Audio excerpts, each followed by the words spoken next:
PM Narendra Modi का 10 साल का कार्यकाल पूरा हो रहा है। कायदे से सरकार ने 10 सालों में क्या काम किए, जनता के हित में कितने फैसले लिए, इसकी रिपोर्ट पेश करनी चाहिए थी।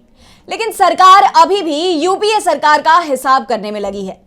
जी हां, मोदी सरकार मनमोहन सिंह सरकार में लिए आर्थिक फैसलों पर श्वेत पत्र जारी करने जा रही है, जिससे साफ नजर आ रहा है कि बीजेपी को इस बात का अंदाजा लग गया है कि जनता मोदी की नीतियों से खुश नहीं है, इसलिए सरकार फिर उसका ध्यान भटका रही है। चलिए आपको बताते हैं कि श्वेत पत्र जारी करने का पूरा मामला क्या है।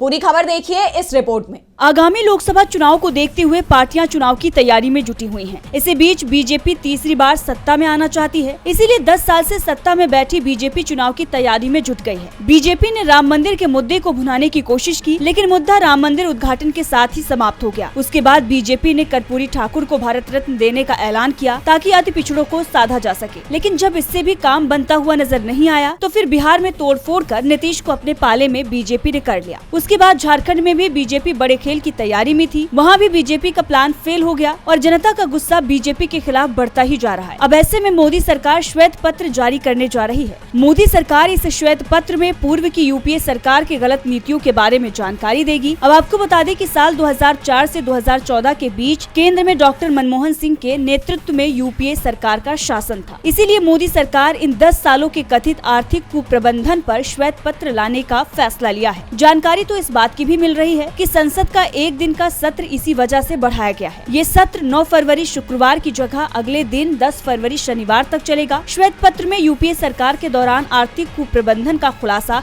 किया जाएगा। इसके जरिए भारत की आर्थिक समस्याओं के साथ साथ अर्थव्यवस्था पर पड़े उसके नकारात्मक प्रभावों को भी विस्तार से बताया जाएगा। चर्चा इस बात को लेकर भी है कि श्वेत पत्र में उस वक्त उठाए जा सकने वाले सकारात्मक कदमों के असर के बारे में भी बात की जाए। अब जिस तरह से मोदी सरकार अपने 10 साल के कामकाज का लेखा जोखा देने के बजाय पूर्व की सरकार की नाकामियों को गिनाने के लिए आगे आ रही है, इससे तो यही अंदाजा लगाया जा रहा है कि सरकार पूरी तरह से डरी हुई है। जनता बेरोजगारी और महंगाई से परेशान है, इसीलिए सरकार सफाई पेश करते हुए महंगाई और बेरोजगारी का जिम्मेवार 10 साल के पहले की सरकार को ठहराना चाहती है। अब अगर मनमोहन सरकार की नाकामियों को गिनाना ही था तो वो पहले साल में गिनाई जा सकती थी, श्वेत पत्र जारी किया जा सकता था। लेकिन जब 10 सालों में देश की आर्थिक स्थिति खराब हुई और जनता सरकार से सवाल पूछ रही है, तब सरकार नाकामियों का जिम्मेवार पूर्व की सरकार को ठहरा रही है। डीबी लाइव की रिपोर्ट।